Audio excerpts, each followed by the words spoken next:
পনির টিক্কা মশলা কার না খেতে ভালো লাগে, আর সেটা যদি বাড়িতে বানানো যায় তাহলে তো তার স্বাদই আলাদা হয়। তাহলে চলো আজকে বানিয়ে নিই পনির টিক্কা মশলা। প্রথমে পনিরগুলোকে ছোট ছোট করে কিউব করে কেটে নিতে হবে। তার মধ্যে নুন, লঙ্কার গুঁড়ো, কাশ্মীরি লঙ্কার গুঁড়ো, জিরে গুঁড়ো, ধনে গুঁড়ো আর 2 চামচ মতন বেসন আর আদা বাটা, রসুন বাটা আর সামান্য একটু টক দই, হলুদ দিয়ে ভালো করে মেখে নিতে হবে। মাখানো হয়ে গেলে এরকম একটা কোটিং তৈরি হবে। তারপর তেল গরম করে একটা একটা করে ভেজে নিতে হবে।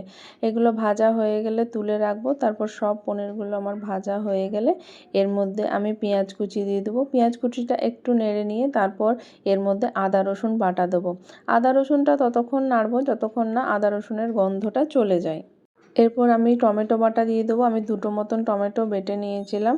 তারপর এর মধ্যে আমি লঙ্কার গুঁড়ো 2 রকম লঙ্কার গুঁড়ো দিয়ে দিয়েছি, আর একটু হলুদ দিয়ে দিলাম, আর একটু স্বাদ অনুসারে চিনি দিয়ে দিলাম। নিয়ে ভালো করে এটা নেড়ে বেশ ভালো করে ম্যাশ করে নেব।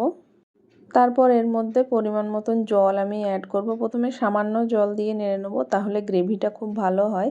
তারপর আবার একটু পরিমাণ মতো জল দিয়ে দিলাম। তারপর এটা যখন ফুটবে তখন সামান্য নুন দিয়ে দেব স্বাদ অনুসারে।